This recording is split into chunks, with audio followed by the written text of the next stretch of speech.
روک لیتی ہے آپ کی نسبت، روک لیتی ہے آپ کی نسبت، تیر جتنے بھی ہم پہ چلتے ہیں، یہ کرم ہے حضور کا ہم پر، آنے والے عذاب ٹلتے ہیں، روک لیتی ہے آپ کی نسبت، تیر جتنے بھی ہم پہ چلتے ہیں۔ دارالندوہ میں اجلاس ہوا۔ سیدنا علیہ الصلوۃ والسلام کو زنجیروں میں جکڑ کر قید کرنے اور جلا وطن کرنے کی تجاویز پر اتفاق نہیں ہو سکا۔ ابو جہل کی طرف سے تجویز پیش کی گئی کہ ہر قبیلہ سے ایک تندرست و توانا آدمی لیا جائے، سب مل کر محمد صلی اللہ علیہ وسلم پر حملہ آور ہوں اور تلواروں کے پے در پے وار کر کے ان سے نجات حاصل کر لی جائے۔ اس طرح محمد صلی اللہ علیہ وسلم کا خون کسی ایک قبیلہ کے سر نہیں ہوگا۔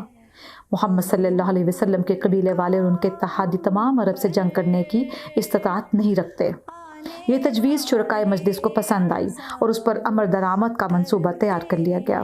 اللہ تعالیٰ نے اپنے حبیب کو کفار کے ارادے سے باخبر کر دیا اور مکہ سے یثرب کی طرف ہجرت کا حکم دے دیا۔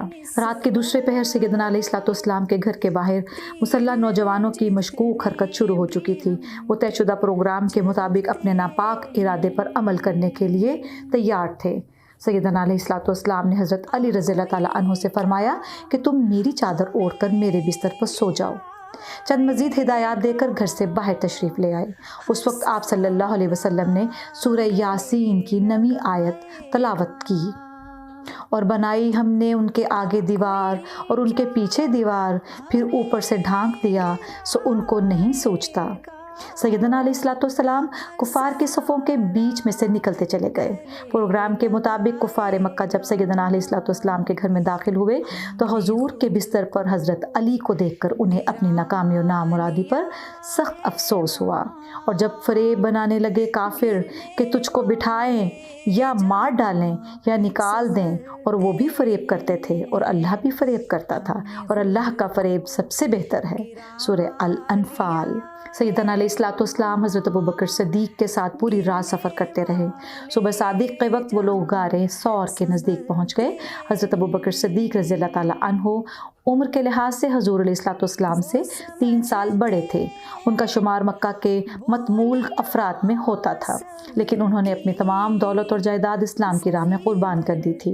حضرت ابوبکر رضی اللہ تعالیٰ عنہ غار میں پہنچے، غار کو صاف کیا اور اپنی قبا پھاڑ کر اس کے ٹکڑوں سے غار میں موجود مختلف سوراخوں کو بند کر کے پیغمبر اسلام حضور علیہ الصلوۃ والسلام کو غار میں داخل ہونے کی دعوت دی۔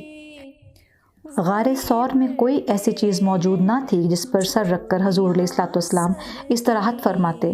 حضرت ابوبکر رضی اللہ تعالیٰ عنہ نے حضور علیہ الصلوۃ والسلام کا سر مبارک اپنی گود میں رکھ لیا۔ حضرت ابوبکر رضی اللہ تعالیٰ عنہ نے جب دیکھا کہ غار میں ایک سوراخ باقی رہ گیا ہے، انہوں نے اپنا پیر اس سوراخ پر رکھ دیا۔ اس سوراخ میں سانپ تھا جس نے انہیں ڈس لیا۔ حضرت ابوبکر صدیق رضی اللہ تعالیٰ عنہ حضور علیہ الصلوۃ والسلام کے آرام کے خیال سے اپنی جگہ سے نہ ہلے، لیکن درد کی شدت سے پسینے کے قطرے حضور علیہ الصلوۃ والسلام کی پیشانی پر ٹپکے تو حضور صلی اللہ علیہ وسلم کی آنکھ کھل گئی۔ حضور علیہ الصلوۃ والسلام نے دیکھا تو حضرت ابوبکر کے چہرے کا رنگ زرد ہو گیا تھا۔ حضور نے لاب دہن لگا کر زہر کے اثر کو زائل کر دیا۔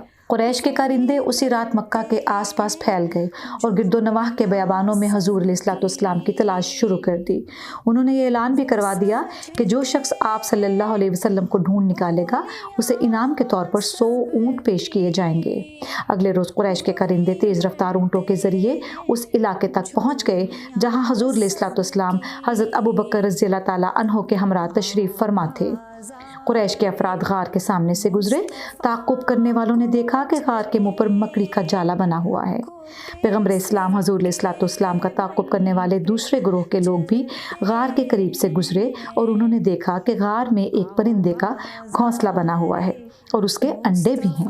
قریش کی آمد و رفت دیکھ کر حضرت ابوبکر پریشان ہو گئے، لیکن پیغمبر اسلام حضور علیہ الصلوۃ والسلام نے انہیں تسلی دیتے ہوئے خدا کی مدد کا یقین دلایا۔ اگر تم نہ مدد کرو گے رسول کی تو اس کی مدد کی ہے اللہ نے، جس وقت اس کو نکالا کافروں نے دو جان سے، جب دونوں تھے غار میں، جب کہنے لگا تو غم نہ کھا، اللہ ہمارے ساتھ ہے۔ پھر اللہ نے اتاری اپنی طرف سے تسکین اس پر اور مدد کو بھیجیں وہ فوجیں جو تم نے نہ دیکھیں، اور نیچے ڈالی بات کافروں کی، اور اللہ کی بات ہمیشہ اوپر ہے، اللہ زبردست ہے، حکمت والا۔ سورہ توبہ۔ حضرت محمد صلی اللہ علیہ وسلم اور حضرت ابوبکر صدیق رضی اللہ تعالیٰ عنہ 3 شب و روز تک اسی غار میں ٹھہرے رہے۔ 3 دن کی جستجو کے بعد قریش بھی تھک گئے اور مکہ واپس چلے گئے۔ اسی اثنا میں حضرت ابوبکر صدیق رضی اللہ تعالیٰ عنہ کا غلام عامر بن فہیرہ طے شدہ منصوبے کے مطابق 2 سفید اونٹنیاں لے کر مذکورہ غار تک پہنچ گیا۔